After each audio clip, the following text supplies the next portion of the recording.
TitleMatchNetwork.com. When you make the move to WWF, did you foresee at the time the fate of AWA? Was that on the wall, that that company was doomed? Or did you think that they would be around? You know, the WWF, when I joined them, were not that sophisticated. I mean, we did interviews in front of a blue curtain. Right. Why was it blue? It's got to be blue. Vince and myself were doing play-by-play, occasionally Gorilla Monsoon. Pat Patterson is actually the guy that I replaced. Pat was doing the color on the old All-Star and Championship Wrestling syndicated shows. Right. So we were talking about this last night. I had dinner with my wife and Kerwin and Marcy Silfies. Kerwin is the director for Raw and most of SmackDowns. And he's been with us since 1983. And we talked about some of the things and how they kind of just unfolded. Right. And it seemed to be just kind of a planned accident. You know what I'm saying? I do. It just all of a sudden transitioned from this to that, to those, to them, to whatever it ended up being, and it was great. Because you take a look at Saturday night's main event, the Rock and Wrestling Connection with Cyndi Lauper and Dave Wolf and the folks from MTV.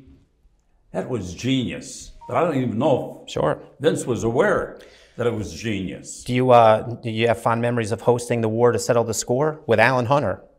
That's right. Yes. And Martha Quinn. Yeah, Martha Quinn was on there as God, well. Alan Hunter. So Alan Hunter, he break before this, pal. Did he? He said, "Oh no, we couldn't do that." All right, I don't want to get ahead of myself. We're definitely going to get into the War to Settle the Score. I mean, that's amazing stuff. So you step foot into the WWF now. The AWA is behind you, and is there culture shock for you being in New York now?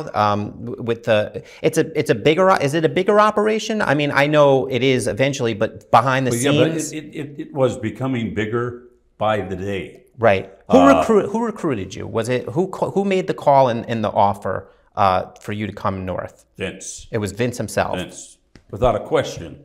He made all of the final calls when it came to and what were your first compensation? Your first impressions of Vince McMahon? I didn't know the guy. I'd heard about him. Kind of crazy because he sounded a little like Howard Cosell, right? If you recall. Sure. He and I had a little different style.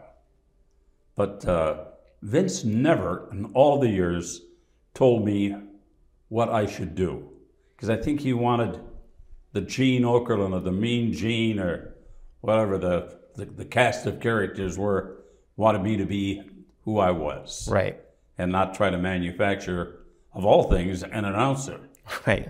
Were you worried about that going there? Were you worried that you were going to lose the Mean Gene Okerlund persona that you? No. I could less give a shit about it. Right. Okay. If I did, okay. I wasn't in love with the Mean Gene thing to begin with. I've heard you tell this story, but I guess I'll force you to tell it again. Mean Gene Okerlund, Jesse Ventura. Is that who gave you the moniker? He did, and it was Jesse always blew a lot of smoke on the air. Minneapolis was his hometown, was my hometown, and it's where the show originated from. We were on the air one evening, and he was saying that he would, be a security guard for the Rolling Stones or for this guy or that guy. And he says, I'm security guard now for Tom Petty and the Heartbreakers. I said, boy, that's a pretty heavy name, Tom Petty. He says, you don't even know who Tom Petty is. I says, I do. He's a famous race car driver. And he said, you are mean, Gene. And that was it. And it stuck. Wow. And nobody banged it harder than Hogan. So Hogan got wind of the Mean Gene thing and ran with it. Right. Okay. Precisely. Interesting. Now, were you in the inner circle of the WWF back then? Not from the creative standpoint, but the Vince McMahon and his power structure. Were you included in that? Yes. Were you behind the scenes as well? Yes.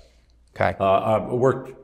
Worked both behind the scenes and obviously in the execution of the plans that we laid out on his dining room table on the very modest home that he rented in Greenwich, Connecticut. Right. And that's exactly what would happen. Linda would cook, 2 bratty kids, Shane and Stephanie.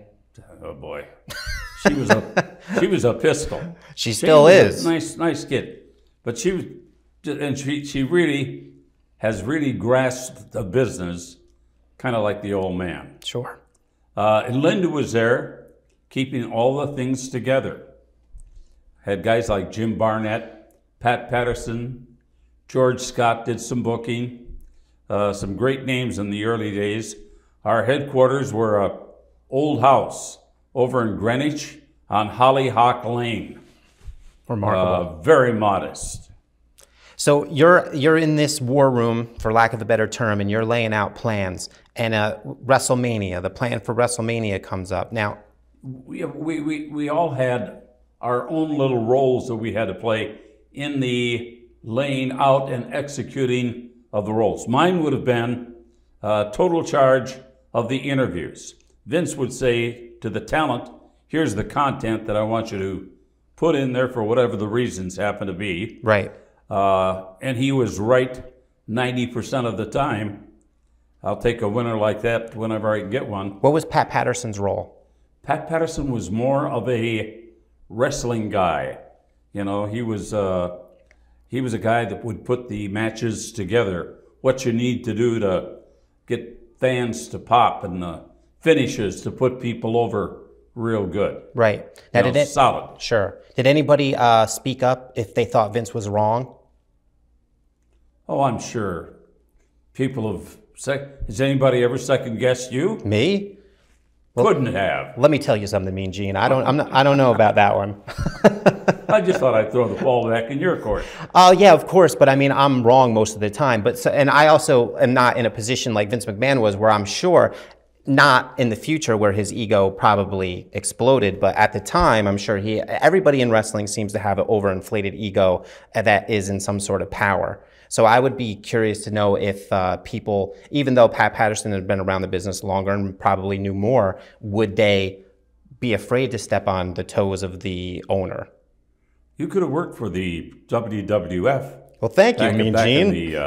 In the early and mid '80s, that outfit you've got on right there. Geez, that's something that would make Spike Jones jealous. Wait, I wore this specifically for you, Mean Gene, because I thought this was a throwback, like an old AWA coat. It is. You should have seen the one that Vince had, though. He had red ones. He had green ones. Pink? Yeah. Pink? Yes. Yes. Exactly. Well, thank you, Mean Gene. I would have loved to work for the WWF back then. I don't know how long I would have lasted, but maybe they would have found a role for me somehow. Just to get there. That would have been it. Yeah. That would have been it. That's number one. And then to stay there. Yeah. Is number two. See, even I didn't stay there forever.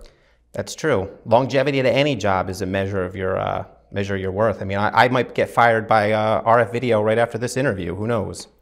I know those people. You can trust them. Whatever they tell you, ask them for a little more money. Then you've got them. The funny thing is, Mean Gene, is I don't even get paid. He bought me a pizza. I mean, come on. Yeah. What's going on here? You got a problem.